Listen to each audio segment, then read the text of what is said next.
Hey guys, Killian here. Gonna show you what's inside of these magic boxes that I got. So today we're gonna be working with Adun Oakenshield. Let me open this guy for you. I love my little deck box here. So Adun Oakenshield is one of my favorites, and I will show you exactly why we love this deck here. This is Moxfield here. These will be my deck list. We're going to go on down to Adun Oakenshield within my paper decks, meaning the decks I have built in paper. And within Adun Oakenshield, there's going to be 3 colors. We got like about 5 mana dorks right in the beginning here, things that'll help you get out your mid to large creatures for the late game win. You could get this done earlier if you're able to cheat these creatures out. And in these big creature slots or mid creature slots, you have a lot of big game changing type effects, things that'll really turn the game in your favor, or just really large power here at the end with the large mana slot creatures. And then you've got some instants and sorceries that are going to help you plop your creatures out quick and removal in those slots.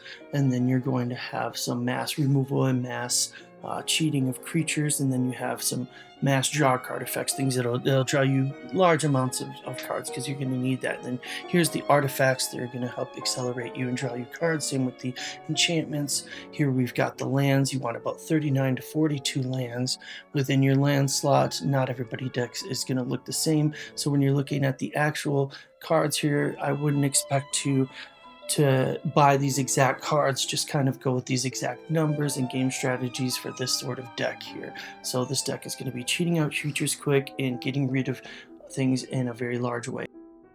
Yeah guys, so here we've got, I'll show you just some, this guy kind of treats creatures out, tap it for 1 mana, put a creature from your hand into play, put a creature from your graveyard into play with this guy.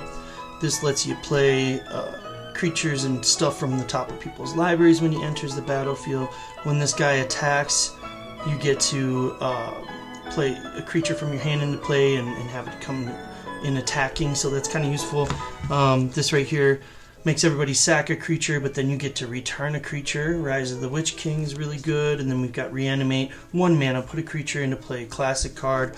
Living Death makes everyone put their creature from play in the exile pile. Then you put every creature from the graveyard into play, then put those cards that you put into the exile pile into your graveyard. So that's a really nice way to get all your creatures that were put into your graveyard somehow, some way, into play all at once. And then here's some great card advantage creature, some creatures that have utilities and indestructible reach, can block creatures with flying. Then of course it pumps all of your creatures during combat by doubling their power.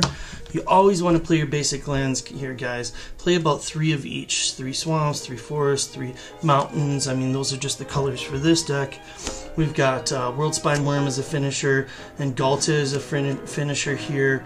The Galta can actually have a cost reduction there. When Worldspine Worm dies, it leaves behind huge bodies, so that's really nice. And then we also have the mana acceleration cards. Classic Birds of Paradise, tap to add 1 mana. Arbor Elf, really good, untaps your lands that have multiple